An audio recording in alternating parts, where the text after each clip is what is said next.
Hello class, welcome back बच्चों। प्यारे बच्चों, सामने देखना जरा मेरी तरफ। आप सब सामने देख रहे हैं मेरी तरफ। बेटा मैं पेज नंबर 102 पर हूँ एनसीईआरटी में। हो सकता है आपके पास कोई लेटेस्ट बुक हो या पुराना एडिशन हो, तो एक आध पेज का फर्क हो सकता है। मैं पेज नंबर 102 पर हूँ। कम्युनिकेशन सर्विसेज यहाँ पर स्टार्ट हो रखी है। ठीक है बेटा, मैंने आपको बोला था ये 5 मिनट का मुद्दा है, घड़ी में देख के 5 मिनट में इसको खत्म करते हैं। केस स्टडी स्टार्ट करनी है मुझे आज ही। ठीक है बाबू, यहां पर मुझे दिखाई दे रहा है कम्युनिकेशन सर्विसेज में बेटा पोस्टल सर्विसेज दी गई है। दिख रहा है आपको? ठीक है, सब पहले ही बता रहा हूं, सबसे अनइम्पॉर्टेंट कोई मुद्दा हो सकता है इस पूरी बुक में तो ये है। ठीक है, ये बेटा उनके पेपर में आता है जिन्होंने बहुत माड़े कर्म किए होते हैं, वरना कभी नहीं आता। ठीक है ना, पता लग जाएगा आपको इसी साल आपके कर्म कैसे हैं। तो बेटा पोस्टल सर्विसेज में सबसे पहले फाइनेंशियल फैसिलिटीज दी हुई हैं। सब सामने देख रहे हैं मेरी तरफ। हल्की सी चर्चा इस पे, फिर आगे बढ़ते हैं। सब सामने देख रहे हैं बेटा। बाबू मैं पोस्टल सर्विसेज में फाइनेंशियल फैसिलिटी की बात कर रहा हूं। आपको बता देता हूं बेटा, इंडिया में पोस्ट ऑफिस बहुत हद तक बैंक जैसे फंक्शन भी परफॉर्म करते हैं। और आपको पता होगा आज की तारीख में बेटा हर पोस्ट ऑफिस के पास सेविंग बैंक अकाउंट खोले जा सकते हैं, इवन एफडी कराई जा सकती है और आरडी। ये कभी भी बेटा करंट अकाउंट नहीं खोलते, किसी बिजनेस फर्म का करंट अकाउंट नहीं खोलते। पोस्ट ऑफिस छोटी छोटी सेविंग के लिए बनाया गया था बेटा। और आपको बता देता हूं बेटा, कुछ पोस्ट ऑफिस में डिपॉजिट इतने बड़े हैं कि बैंक भी शर्मा जाए। नुमैस कैंप गोपाल नगर का पोस्ट ऑफिस है, आप डिपॉजिट सोच नहीं सकते। ठीक है ना, खैर ये चीजें कभी पब्लिक के लिए अवेलेबल नहीं होती, लेकिन जितना मैं सोच सकता हूं बेटा, बैंक को भी शर्म आ जाए कि इतने डिपॉजिट होंगे, कई 100 करोड़ होंगे, कई 100 करोड़। ठीक है ना बेटा। तो क्या पोस्ट ऑफिस हमें फाइनेंशियल फैसिलिटी देते हैं? बेटा बिल्कुल देते हैं। एक बात। दूसरी बात, कुछ ऐसी फैसिलिटीज है बेटा जो सिर्फ पोस्ट ऑफिस से मिल सकती हैं बेटा, वो बैंक से नहीं मिल सकती। तो ये तो फाइनेंशियल फैसिलिटी हुई बेटा। इसके अलावा कुछ और भी फाइनेंशियल फैसिलिटी है बेटा, पीपीएफ, एनएससी, केवीपीज। लो प्यारे बच्चों, इनकी फुल फॉर्म भी आपको याद रखनी है, मैं आपको बता देता हूं। ये भी बेटा इन्वेस्टमेंट स्कीम्स हैं बेटा गवर्नमेंट ऑफ इंडिया की। एनएससी, सबसे पहले चलो एनएससी की बात कर लेते हैं। एनएससी मतलब national saving certificate. NSC national saving certificate. KVPs Kisan Vikas Patra. Kisan Vikas Patra बेटा। PPF public provident fund account, public provident fund. PPF public provident fund, NSC national saving certificate, KVP Kisan Vikas Patra. बेटा ये तीनों गवर्नमेंट की स्कीम्स हैं और आपको बता देता हूं बेटा, ये ऐसी स्कीम है जो अवेलेबल सिर्फ पोस्ट ऑफिस में है, पहली बात। दूसरी बात, ये एफडी से भी ज्यादा जल्दी पैसे डबल करते हैं, यानी कि इनका इंटरेस्ट रेट एफडी से भी ज्यादा है। एफडी आज की तारीख में 5% बेटा ब्याज दे रही है साल का, लगभग 14 साल में पैसे डबल करती है बेटा। ये 12 साल में पैसे डबल कर देते हैं आज भी, एफडी से भी जल्दी। पहला बेनिफिट। दूसरा बेनिफिट बेटा, अगर आप इन तीनों में से किसी भी जगह पर इन्वेस्ट करते हो तो इनकम टैक्स में छूट मिल जाती है आपको। दूसरा काम का बेनिफिट, समझ आई बात? तो अगर कभी पोस्ट ऑफिस की फाइनेंशियल फैसिलिटी लिखनी पड़ जाए, 10 साल में एक बार आता होगा किसी स्कूल में, ठीक है ना बेटा, तो ये तीनों बातें लिखनी है और ये तीनों बातें लिखनी है, बस कुछ भी नहीं लिखना। आपको पता है इस पे तो हमारी पीएचडी वैसे ही है, और इस पे जितना जरूरी है मैंने बता दिया। बुक में तो 2 लाइनें लिखी गई है।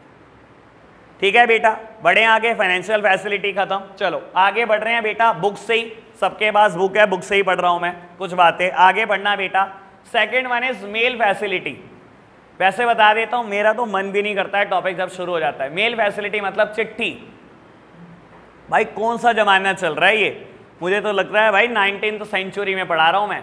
चिट्ठियां कब से आ गई भाई हमारे यहाँ पर? हमारे तो इलेक्ट्रॉनिक चिट्ठी पता है, हमारे को तो ईमेल पता है।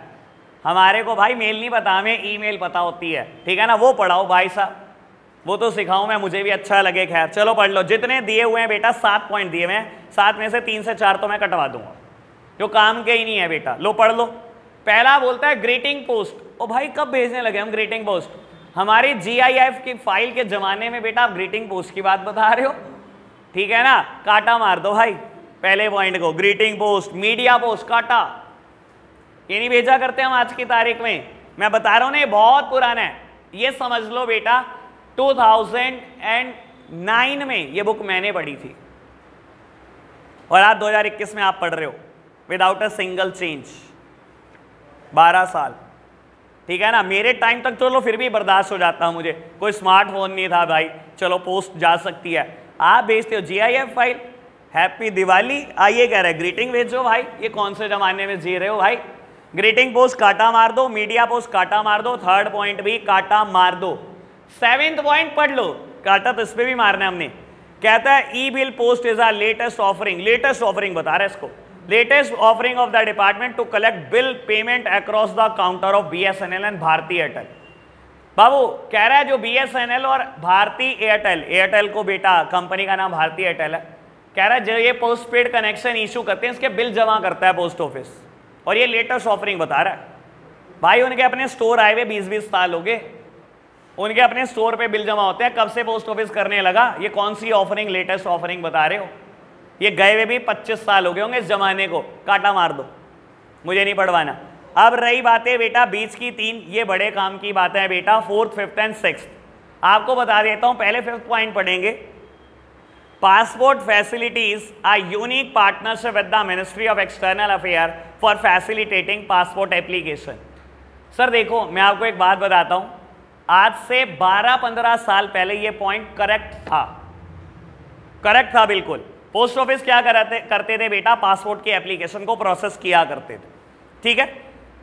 2 साल बाद, यानी कि 12 साल पहले करेक्ट था, उसके 2 साल के बाद ये 8 सालों के लिए पॉइंट गलत हो गया, क्योंकि बीच में बेटा पासपोर्ट की एप्लीकेशन पोस्ट ऑफिस ने प्रोसेस करनी बंद कर दी थी बेटा। अगर मेरे को बेटा पासपोर्ट अप्रूव कराना होता था, आप यूपी में रहते हो, सहारनपुर में रहते हो, तो आपको बेटा साहिबाबाद जाना पड़ता था, इंक्वायरी वहां पर होती थी, ठीक है ना। और आपको बता देता हूं 2 साल पहले गवर्नमेंट ने फिर पासपोर्ट को कह दिया कि आप एप्लीकेशन प्रोसेस कर सकते हो, यानी कि मतलब CBSE का चमत्कार देखो, उसने पॉइंट ही नहीं हटाया बेटा। 8 साल के बाद फिर पॉइंट ठीक हो गया, गलत पॉइंट ठीक हो गया, ठीक है ना। आज की तारीख में फिर post office passport facilities, passport application को प्रोसेस करते हैं। अगर आप में से किसी का पासपोर्ट बना हो हाल ही में बेटा, तो आपको पता होगा, आप बेटा यहीं मेन पोस्ट ऑफिस में गए होंगे, ठीक है ना बेटा। मेरा बना था 4-5 साल पहले, तो बेटा मेरे को तो साहिबाबाद ही जाना पड़ा था इंक्वायरी के लिए, तब तक बेटा पोस्ट ऑफिस ने प्रोसेसिंग बंद कर रखी थी। तो ये पॉइंट गलत होने के बाद ठीक हो चुका है बेटा आज की तारीख में, ठीक है ना, वरना मैं इस पर भी कांटा लगवा रखा था। चलो ठीक है, स्पीड पोस्ट की बात करेंगे बेटा। बाबू स्पीड पोस्ट की बात करने से पहले एक छोटा सा कंपैरिजन। बाबू नॉर्मल पोस्ट और रजिस्टर्ड पोस्ट में क्या फर्क होता है, देख लो बेटा। आज आपको पोस्ट ऑफिस की नॉलेज दे रहा हूं मैं, बहुत काम की, और शायद आपको पता होनी चाहिए ये बात। पता है किसी को what is the difference between normal post and a registered post? कमाल हो यार। चलो खैर मैं आपको बता देता हूं, थोड़ा सा डिफरेंशिएट करेंगे। पहले एक एग्जांपल देता हूं बाबू।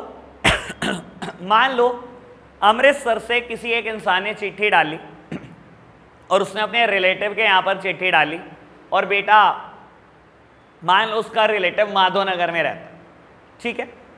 आपको पता है बेटा सिस्टम क्या होता है, अमृतसर से बेटा पोस्ट इकट्ठी हुई, उन्होंने कट्टे में पैक करी जितनी भी पोस्ट सहारनपुर से रिलेटेड थी, और बेटा मालगाड़ी में फेंकवा दी।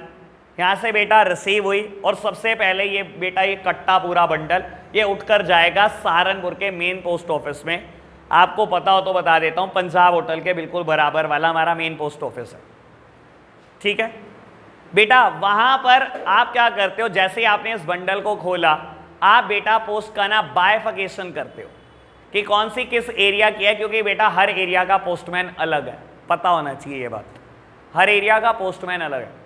तो बेटा आपने क्या करा, इस पोस्ट को क्या करा, बाइफिकेट कर दिया, ये नुमैस कैंप, ये माधोनगर, ये ज्वाला नगर, जो भी बेटा गली मोहल्ले हो रहे हैं बेटा बांट दिया आपने, और वहां के पोस्टमैन को पकड़ा दी, ये आपको बांटनी है, ये लो जी ले जाओ।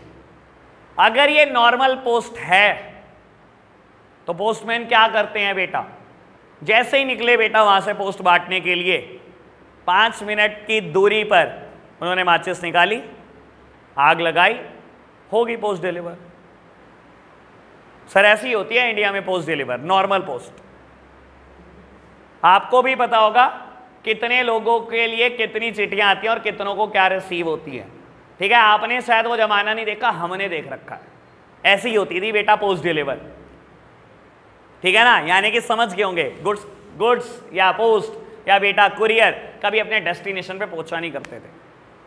फिर बेटा जमाना आया रजिस्टर्ड पोस्ट का। रजिस्टर्ड पोस्ट के साथ एक क्वालिटी है बेटा, आप जब भी इसकी डिलीवरी करते हो एक्नॉलेजमेंट लेना पड़ता है कि आप किस इंसान को डिलीवर करके आए। सर नॉर्मल पोस्ट की तो डिलीवरी कभी नहीं होती, मैं एडवांस बता रहा हूं आपको। इसकी डिलीवरी कोई पोस्टमैन रोक नहीं पाया आज तक।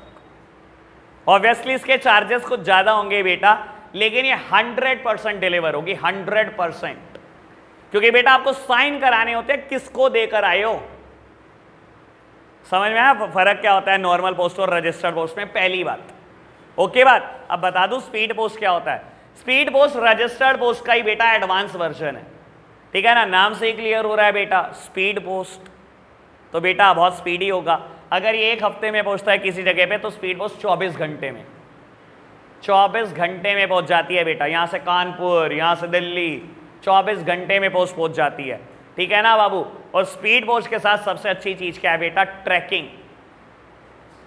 जब आप स्पीड पोस्ट कराते हो बेटा तो आपको एक यूनिक नंबर दिया जाता है। आप बेटा गवर्नमेंट की वेबसाइट पर जाकर बता देता हूं, EMS स्पीड पोस्ट, ये गवर्नमेंट का स्पीड पोस्ट है, EMS स्पीड पोस्ट। गवर्नमेंट आपको एक यूनिक नंबर देती है बेटा, वो यूनिक नंबर आप एंटर करो, ट्रैक कर सकते हो कि आपकी पोस्ट इस टाइम पर कहां पर है। ठीक है ना बेटा, बात ओके। क्या स्पीड पोस्ट में भी बेटा एक्नॉलेजमेंट लेना पड़ता है? 100%। मैंने बोला it is the advance version of registered post. तो रजिस्टर्ड पोस्ट वाले तो सारे फीचर है ही हैं। इसका नाम स्पीड पोस्ट इसकी स्पीड की वजह से रखा गया। दूसरी बात, इसमें ट्रैकिंग पॉसिबल है और आज की तारीख में सेम फैसिलिटीज कुरियर में भी है बेटा। ठीक है ना, बात ओके, समझ आया? तो बेटा क्या पोस्ट ऑफिस हमें स्पीड पोस्ट वाली फैसिलिटी देता है? देता है। अब मेरे को एक लाइन नहीं पढ़नी क्योंकि मैं पहले ही 10 लाइन का जिक्र कर चुका हूं। ओके बात, चलो जी। अब मेरा एक पॉइंट बचा है बेटा, point number 4, international money transfer through collaboration with western union financial services USA which enable remittances of money from 125 countries to India। बेटा खैर आपको शायद पता हो बाबू, आपने कभी सुना है बेटा वेस्टर्न मनी ट्रांसफर? देखें कभी ऑफिसर्स वेस्टर्न मनी ट्रांसफर के? यार बड़े हैरानी की बात होती है, मुझे काम की बात तुम्हें जिंदगी में कोई पता नहीं होती। खैर मैं बता देता हूं बाबू, आज की तारीख में ये फैसिलिटी आज भी है बेटा, कोलैबोरेशन इंडियन पोस्ट ऑफिस का वेस्टर्न मनी के साथ। आप बेटा दुनिया के किसी कंट्री में भी बैठे हुए लोग को पैसे ट्रांसफर कर सकते हो या वहां से रिसीव कर सकते हो। समझाने के लिए एक बात बोलता हूं, एक दो डॉक्टर है मेरी नॉन में बेटा, वो पैसे ऐसे ही ट्रांसफर करते हैं, उनके बच्चे पढ़ रहे होते हैं। आपको पता ही है डॉक्टर्स क्या करते हैं, ठीक है ना, उन्होंने अपने बच्चों को भी डॉक्टर ही बनाना है हर हाल में, पता नहीं चाहे वो निठल्ला कैसा भी है, भेज देना है फॉरन भेज दिया है भाई, पढ़ाई पे करोड़ों रुपए खर्च कर रहे हैं, बच्चे का फोन आया 10 लाख रुपए फीस जमा करानी है, पैसे भिजवाओ अभी। तो वो गाइड करते हैं बेटा अपने बच्चे को कि आप जो भी आपके नियरेस्ट वेस्टर्न मनी का ऑफिस हो वहां पहुंच जाओ।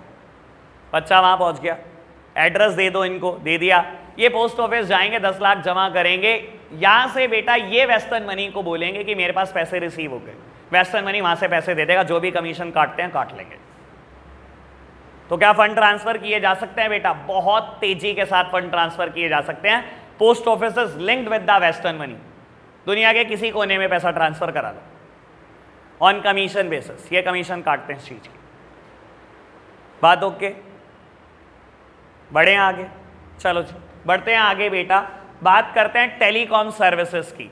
ऑल्दो अगेन ये भाई बड़े अजीब टाइप है, मेरे को पढ़ाने का मन नहीं करता, लेकिन चलो बाबू आपको बता रहे हैं, देखो क्या क्या बातें आपको ज्ञान दे रहे हैं। मैं तो कह रहा हूं जो सूरज है उसको दीपक क्यों दिखा रहे हो? देखो टेलीकॉम सर्विसेज में पहले लिखा है सेल्यूलर मोबाइल सर्विसेज। बाबू आपसे मोबाइल की बातें कर रहे हैं, ये मतलब सूरज को दीपक दिखाना, ये 4 लाइनें बता रहे हैं। आप बताते नहीं, देखिए इतना पता है आपको मोबाइल के बारे में, तो भाई ये तो मैं बिल्कुल नहीं पढ़ाऊंगा मोबाइल के बारे में, ठीक है ना। रात को 2-2 बजे तक जागने वाले, इतना ज्ञान इकट्ठा करने वाले बच्चों को तुम मोबाइल बता रहे हो। चलो आगे बढ़ना बेटा, fixed line services. Sir fixed line services मतलब लैंडलाइन फोन, पता है आपके जमाने में थे कभी लैंडलाइन फोन थे क्या कभी? कभी तो थे यार, ऐसे क्यों कर रहे हो यार? पता है ना लैंडलाइन फोन, ड्रॉबैक भी पता होंगे बेटा। अच्छा एक बात बताओ, आज की तारीख में मोबाइल ने लैंडलाइन फोन को 100% एलिमिनेट कर दिया कि नहीं? 100% करा के नहीं? हाँ ये यार, ये तो बहुत ही बढ़िया बात है। तुम जब इधर उधर हो जाते हो ना, मुझे बहुत अच्छा लगता है। हाँ मेरे साथी भी तो होंगे ना आप 2-3 तो। बाबू मैं तो कह रहा हूँ 100% एलिमिनेट कर दिया। कौन कौन मेरे साथ है? देखो कभी कभी मैं सही बोलता हूँ, आज बढ़ जाएगा इनके। हाँ जी, कौन कौन मेरे साथ है? यार मेरे साथ नहीं है क्या हार्दिक? तू ट्रिप पे जाना है कि नहीं जाना? हैंड रेस कर फटाफट। अच्छा हाँ जी बाबू, बाबू अच्छा कौन कौन कह रहा है 100% एलिमिनेट नहीं किया? बीच वाले कहाँ हैं? अच्छा चलो, अब मैं बताता हूं। इंडियंस आर वेरी इमोशनल, ये डिसीजन दिल पे लिया गया। पड़ोसी पे देखा, हाथ उठा रहा है। आधे तो यही करते हैं। चलो जिसने जिसने हाथ उठाया ये बता दो भाई, कब नहीं करा 100% एलिमिनेट? क्यों नहीं करा? किस जगह पर चलते हुए देख रहे हो? मैं आपको हॉस्पिटल्स में, होटल्स, रेस्टोरेंट्स में। सर ये परफेक्ट एग्जांपल है, सुन लो आपका आंसर ठीक है, लेकिन बेटा कुछ ही लोग जस्टिफाई कर पाएंगे उस चीज को। देखो मैं आपको एक बात बता देता हूं, आज भी ऑफिसेस में लैंडलाइन फोन खत्म नहीं हुए। आज भी होटल्स में आप देखते हो बेटा, आप बहुत सारे होटल्स को विजिट करते हो, बहुत सारे रूम रेंट पे लेते हो बेटा होटल्स में, हर रूम में है फोन। लैंडलाइन की फोन की स्पीड आज भी मोबाइल फोन से बहुत अच्छी है, बहुत अच्छी है। कई बार आपने बेटा कस्टमर केयर के किसी नंबर पे फोन किया हो, किसी कंपनी के कस्टमर केयर पे फोन किया हो, मैं बताता हूं वो क्या करते हैं। उनके पास बेटा अटेंडेंट बैठे हुए हैं, मान लो 80, ठीक है, 80 अलग अलग कैबिन बन रखे हैं बेटा। एक अटेंडेंट बैठा है 01, 02, 03 ऐसे करके 80 अटेंडेंट बैठे हुए। आपने कॉल लगाई, आपने बताई मेरे साथ ये समस्या है। उस पर्सन को पता है, रिसेप्शनिस्ट को, कि ये प्रॉब्लम कौन हैंडल करता है। मान लो बेटा वो पर्सन हैंडल करता है जो 66 नंबर कैबिन में बैठा हुआ है या 66 नंबर की टेबल पे बैठा हुआ है। उसने कहा सर या मैम मुझे 1 मिनट दो, मैं आपका फोन कनेक्ट करता हूं। उसने 66 प्रेस करा, 66 जहां पर कैबिन होगा बेटा वहां पर कॉल आई, आपने कॉल उठाई और आंसर करना शुरू कर दिया। लैंडलाइन फोन ने बेटा आज तक अपनी यूटिलिटी 100% नहीं खोई। मैं कह रहा हूं यूज बिल्कुल कम हो गया होगा, लेकिन 100% यूटिलिटी खत्म होगी मैं ये नहीं कह रहा हूं। फिक्स लाइन सर्विसेज आज भी चलती हैं बेटा। ओके बात समझ आई? बात 2 हेडिंग होगी, कोई दिक्कत तो नहीं बेटा। थर्ड और फिफ्थ डिफरेंस पढ़ते हैं। थर्ड का है बेटा केबल सर्विसेज, फिफ्थ का है डीटीएच सर्विसेज। ईशान मैं पढ़ा रहा हूं भाई, ठीक है ना, ज्यादा ना पढ़ा दो उसको। चलो जी, third one is cable services and fifth one is DTH services. पहले कंपैरिजन और फिर क्लैरिटी होगी। सर आपको भी पता है केबल सर्विसेज, डेन बहुत सारी दुनिया इस फैसिलिटी का यूज करती है बेटा। बाबू क्या फर्क होता है केबल और डीटीएच में? एग्जांपल बताओगे पहले? केबल का एग्जांपल डेन, डीटीएच का बाबू फुल फॉर्म डीटीएच की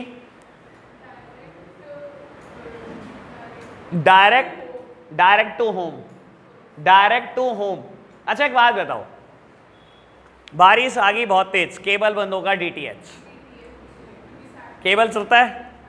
यार बताना पड़ेगा, देखो अच्छा बताना पड़ेगा आपको, केबल बंद होगा, डीटीएच बंद हो जाता है। पता है ना आपको, बारिश आती है डीटीएच बंद हो जाता है, ऐसा क्यों? अगेन बेटा वो सैटेलाइट लिंक से वर्क कर रहा है, satellite is in the space. बारिश के टाइम पर बेटा वर्क नहीं करता वो लिंक, तो डीटीएच बंद हो जाता है। डीटीएच के साथ क्या है बेटा, अगर आपको डीटीएच सर्विसेज यूज करनी होती है नॉर्मली, तो आपको 2 चीजें चाहिए बेटा, एक सेट टॉप बॉक्स और एक स्मॉल डिश एंटीना। आपको पता है बेटा उस जो डिश एंटीना है बेटा, उसको एक स्पेसिफिक डायरेक्शन में रखा जाता है। क्यों रखा जाता है स्पेसिफिक डायरेक्शन में? बेटा उसे स्पेस से लिंक किया जा रखा होता है, सैटेलाइट से। सैटेलाइट स्पेस में जिस जगह पर लोकेटेड है वैसे ही डिश एंटीना को लगाया जाता है ताकि वो लिंक एस्टैब्लिश कर ले बेटा अपना। ऐसे ही चलता है बेटा, आपको पता हो डीटीएच, ठीक है ना। और केबल क्यों नहीं जाता बारिश के टाइम पर? क्योंकि वो कंट्रोल रूम से ऑपरेट होता है बेटा। वो सैटेलाइट लिंक से ऑपरेट नहीं होता, वो कंट्रोल रूम से ऑपरेट होता है, उसकी टेक्नोलॉजी थोड़ी अलग होती है सर। रेयर, हाँ केबल ऑपरेटर की तरफ से हो सकता है पंगा, लेकिन वो कंट्रोल रूम से चलता है, वो नहीं चाहता, उसकी टेक्नोलॉजी अलग है, उसकी फैसिलिटी अलग। ये डिफरेंस होता है केबल सर्विसेज और डीटीएच में। आप समझ सकते हो टॉपिक मेरे एक्सप्लेन करने के एंगल से कि ये हमारे वर्थ का नहीं है। चलो खैर आगे बढ़ दो। एक और बात रहती है वीसैट। बाबू मैं बता देता हूँ ये क्या चीज़ होती है वीसैट। बाबू डीटीएच के जैसा ही होता है, लेकिन जनरली ये कोचिंग इंस्टीट्यूट में इस्तेमाल होता है। वीसैट की फुल फॉर्म होती है बेटा वेरी स्मॉल अपर्चर टर्मिनल। बाबू आपने लाइव क्रिकेट मैच देखे अपने घर बैठकर, ठीक है ना, देखते हैं ना बेटा हम डीटीएच या केबल सर्विसेज का यूज करके लाइव क्रिकेट मैच। ऐसे बेटा मैंने लाइव कोचिंग पढ़ रखी है, ठीक है ना बाबू। ये वीसैट सर्विसेज के थ्रू होता है बाबू। वीसैट सर्विसेज क्या होती है? अगेन बेटा एक सैटेलाइट लिंक एस्टैब्लिश किया जाता है बेटा स्पेस में, ठीक है ना, और बाबू कुछ टेक्नोलॉजी का इस्तेमाल करके बेटा कोचिंग चलाई जाती है। मैं आपको बता देता हूँ सीए में क्या होता है बेटा, दिल्ली से टीचर पढ़ा रहे हैं बहुत बड़े बड़े ऑडिटोरियम में, ठीक है ना, लाइव उनके सामने बच्चे बैठे हैं। आपने तो कभी ऐसी चीजें सुनी भी नहीं होंगी, कभी देखी भी नहीं होंगी। देखे कभी ऑडिटोरियम के साइज, सिनेमा हॉल के साइज भी कुछ नहीं होते, कुछ भी नहीं। सामने बच्चा बैठा 2000 ऑल ओवर इंडिया बच्चा पढ़ रहा है। 10,000 बच्चा ऑल ओवर इंडिया, 100-200 सेंटर बन रखे हैं ऑल ओवर इंडिया, और सेंटर पे भीड़ लगी है, 100-200 बच्चे पढ़ रहे हैं। सामने कैमरामैन खड़ा है बेटा, कैमरामैन वीडियो शूट कर रहा है। वीसैट टेक्नोलॉजी के थ्रू अलग अलग जो 200 सेंटर बना रखे हैं आपने ऑल ओवर इंडिया, बिल्कुल लाइव कोचिंग चल रही है। और प्रॉब्लम के लिए टीचर के पास बहुत बड़ी स्क्रीन लगी है बेटा, कुछ लगभग 100 इंच की। जैसे ही बेटा हमारे पास जब हम सेंटर पे होते थे बेटा, हमारे को एक एक कंप्यूटर और क्या करा जाता था, एक वायरलेस कीबोर्ड दे दिया जाता था, ठीक है ना। हम 100 बच्चे बैठे हुए हैं, उन्होंने कह दिया ये लो एक कीबोर्ड रख लो, किसी को प्रॉब्लम पूछनी हो कीबोर्ड। हम क्या करते थे, प्रॉब्लम टाइप करते थे, एंटर, टीचर की स्क्रीन पे फ्लैश कर रहा होता था, बच्चे ने प्रॉब्लम पूछी, सहारनपुर सेंटर आपने ये प्रॉब्लम पूछी, आपका रिप्लाई। ये सब वीसैट टेक्नोलॉजी के थ्रू होता है, ठीक है ना। एक टीचर है, बता देता हूँ, नाम है उनका आशीष कालरा, ठीक है, मतलब मेरा भाई तो नहीं है, खैर मेरे भाई का नाम भी वैसे आशीष कालरा है, ठीक है ना। एक सीए है बेटा आशीष कालरा, दिल्ली में वेलकम मेट्रो स्टेशन पे पढ़ाते हैं, ठीक है ना। जब वो बैच शुरू करते हैं और बैच खत्म करते हैं ना बाबू, दिल्ली कमिश्नर ने उनको स्पेशल 12 से 15 पुलिस वाले दे रखे हैं कि आपको जाम खाली कराना है वेलकम मेट्रो स्टेशन का। जब बैच छूटता है मेट्रो स्टेशन चौक हो जाता है, 2000 बच्चा, 2000, और उनके अंदर इतना दम है वो रिक्शे वाले को पढ़ा दे, भाई तुम तो बहुत पढ़े लिखे हो। ऐसे ऐसे टीचर हैं बेटा सीए में पढ़ाने वाले, जो बेटा अनपढ़ों को पढ़ा दे अकाउंट्स। फिर 10th पढ़ा लिखा तो बच्चा बहुत पढ़ा लिखा होता है उनके लिए। 10-10 हज़ार बच्चा, अगर फीस बता दूं तो कैलकुलेटर पे नहीं आ पाएगी, कैलकुलेटर पे आ नहीं पाएगी फॉर श्योर। जो लाइव बच्चा पढ़ रहा है बेटा 15,000 रुपये दे रहा है, और जो ऑनलाइन पढ़ रहा है बेटा 10,000 दे रहा है। 10,000 बच्चा मल्टीप्लाइड बाय 10,000। ट्यूशन पढ़ाते हैं अभी वो, सिर्फ ट्यूशन, अपना काम नहीं करते कुछ भी, उनके पास टाइम ही नहीं है, ठीक है ना। 10,000 बच्चा मल्टीप्लाइड बाय 10,000, 2,000 बच्चा मल्टीप्लाइड बाय 15,000, ठीक है ना बाबू। इसके अलावा जो सीए कर रहा है उनसे नहीं पढ़ रहा, बुक्स उन्हीं की पढ़ेगा, क्योंकि उनसे अच्छी बुक का कोई ऑथर नहीं है। और बेटा एक टाइम में सीए में बच्चा पेपर दे रहा होता है 60,000, 60,000 बच्चों ने उनकी बुक खरीदी 2,000 की, वो भी मल्टीप्लाई कर लो।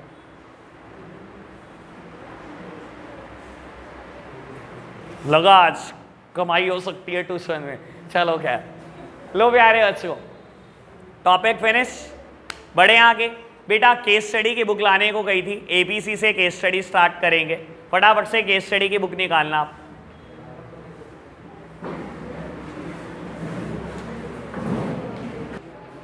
बेटा पेज नंबर 1 to 5 पर हूं, आपको बता देता हूं 15 केस स्टडी है, कल का दिन नहीं है मेरे पास इसके लिए, आज ही खत्म होंगी और अभी खत्म होंगी। 15 केस स्टडी है, जितनी तेजी से पढ़ेंगे बेटा उतनी जल्दी खत्म करके घर जाने वाले बनेंगे। चलो जी बेटा, पेज नंबर 1 to 5 पहली केस स्टडी। जो बच्चे पहली बार केस स्टडी पढ़ रहे हैं एक बार हैंड रेस करना, जो पहली बार पढ़ रहे हैं मुझसे केस स्टडीज। काम की बात सुन लो बच्चों। बाबू जब भी केस स्टडी आएगी, वैसे ऑल्दो मैं देख रहा हूं यहाँ तो 5 लाइन की केस स्टडी है बाबू, केस स्टडी की लेंथ जरूरी नहीं है 5 हो, 20, 25, 30, 2 पेज, 3 पेज, 4 पेज, ऐसे ही आती है बोर्ड्स में केस स्टडी। तो अगर बेटा 5 से ज़्यादा बड़ी केस स्टडी होगी तो कभी हम क्वेश्चन पहले नहीं पढ़ेंगे, हमेशा रिक्वायरमेंट पढ़ेंगे कि क्वेश्चन में मांगा क्या गया, सबसे नीचे जाएंगे, फिर केस पढ़ना शुरू करेंगे। ठीक है, लॉजिक बताता हूं बेटा थोड़ी देर में, फिलहाल पढ़ना शुरू करते हैं। चलो जी, Gauravi has decided to set up a dairy food processing unit in Gwalior. While working on her plan, she realized very soon that a business enterprise is generally dependent upon specialized business services. बेटा गौरवी को बहुत जल्दी realise हो गया कि कोई भी business चलाना हो उसके लिए बहुत सारी बिजनेस सर्विसेज चाहिए। बहुत अच्छी बात। Explain briefly any 2 such specialized business services which are indispensable for a business enterprise. बेटा कहता है कोई 2 सर्विस लिख दो। बाबू हमने 5 पढ़ी हैं इस चैप्टर, जो आपका मन करे वो 2 चिपका देना। आपको पता है हमने सबसे अच्छे से बैंकिंग और इंश्योरेंस पढ़ा है, चिपकाना वही, ठीक है ना बेटा। चलो आगे बढ़ रहा हूं मैं। कहता है Raj and Simran are childhood friend. मैंने तो सोचा था DDLJ में फ्रेंड थे, चाइल्डहुड थे क्या? अच्छा, कहता है Raj and Simran are childhood friends. After completing their education they choose to pursue businesses of different nature. ठीक है जी। Raj has decided to set up a travel agency while Simran planned to establish a small manufacturing unit to produce paper and paper-made handicraft item. In the context of the above case, identify the basic nature of market offering that both Raj and Simran plan to create through their respective businesses. बेटा आपसे पूछ रहा है दोनों किस business में engaged है। देखो बेटा, राज ट्रैवल एजेंसी ऑपरेट कर रहा है। Travel agency is a service. क्या करेगा? बुकिंग करेगा बेटा। आप रेलवे से कहीं जाना चाहते हो बुकिंग करा सकते हो, फ्लाइट से कहीं जाना चाहते हो बुकिंग करा सकते हो। और बेटा सिमरन क्या कर रही है? एक स्मॉल मैन्युफैक्चरिंग यूनिट लगाकर बैठी है, वो गुड्स में डील कर रही है। तो बेसिकली जो आपकी मार्केटिंग ऑफरिंग है, एक की गुड्स है और एक की बेटा सर्विस है। B part, give any 4 differences. Sir difference तो पता ही है हमारे को, हमने 5 बेसिस पे पढ़े हैं, याद है आपको? वही इंटेंजिबल, इनकंसिस्टेंसी, इनसेपरेबिलिटी, इन्वेंट्री और इन्वॉल्वमेंट, याद है जी? ओके बात, 5 हेडिंग थी बेटा। चलो आगे बढ़ना, नेक्स्ट वन। बाबू देखो अब केस स्टडी हल्की सी बड़ी आई, मैं पहले रिक्वायरमेंट पढ़ दूं। पहला रिक्वायरमेंट है identify the feature of service being discussed above. कहता है सर्विस का एक फीचर है जो इस केस में डिस्कस किया गया है, आइडेंटिफाई करना है। बाबू केस पढ़ूंगा तो समझ में आ जाएगा कि कौन सा फीचर है। और B part, explain briefly 3 other feature of service. एक तो बेटा केस में ही है, उसके अलावा 3 लिखने हैं। आपको पता है बेटा 5 ही हैं, ठीक है ना? याद है ना बेटा? अगर आपको याद है तो केस स्टडी आइडेंटिफाई करने में 1 मिनट लगेगा। चलो, Dhanush visited a new restaurant Darbar with his parents. They all liked the food served in the restaurant. After a week, Dhanush took his friend to Darbar and placed an order for the same dishes that he had liked during his previous visit. But due to his surprise, he found that the taste of the food was not as good as it was during the previous visit. जब ज़्यादा मनो ऐसे ही होता है बेटा। As a result, he felt very disappointed. बेटा feature का नाम इनकंसिस्टेंसी। बेटा कंसिस्टेंसी क्या होता है? गुड्स में होता है बेटा कंसिस्टेंसी, मतलब एक जैसा गुड्स मिलता है हमेशा। मैंने आईफोन का एग्जांपल दिया था, मैंने बेटा क्रेटा कार का एग्जांपल दिया था। बाबू सर्विसेज कभी एक जैसी हो नहीं सकती, कभी भी नहीं हो सकती। 2 डॉक्टर की नहीं हो सकती, 2 टीचर की नहीं हो सकती, 2 रेस्टोरेंट की भी नहीं हो सकती। ओके है ना बात? चलो जी आगे बढ़ना बेटा। 4th बेटा, और ये आपने ही बताना है। अब केस स्टडी की लेंथ ठीक होने लगी, 8-9 लाइनें आ गई, जबरदस्ती केस मत पढ़ने बैठना। पहले requirement, by quoting line from the above para identify the various type of bank account being used by Farhan and his family member. कहता है लाइन कोट करके ये बता देना फरहान और उसकी फैमिली मेंबर ने कौन कौन से बैंक अकाउंट खुलवाए हुए हैं। 5 होते हैं, saving bank, current account, FD, RD, MODS। याद है आपको? चलो और B part, describe briefly any two other type of account that are also offered by a bank but have not been mentioned in the above para. समझ गए ना बेटा, इन पांचों को ही चिपकाना है।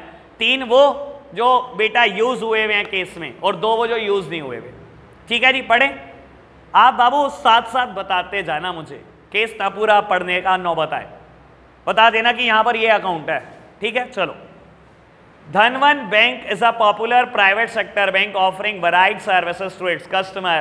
It offers many type of bank account option to its customer. Farhan being a businessman, current account की बात हो रही है। Farhan being a businessman has chosen the type of account in which deposit are most liquid and there are no limit to the number of transaction and the amount of the transaction in a day. आपको याद है ये बात मैंने भूली हुई थी। Current account, आगे बढ़ना। On the other hand his mother has opened a type of account where she can conveniently deposit the money she saves, saving account. आगे बढ़ो।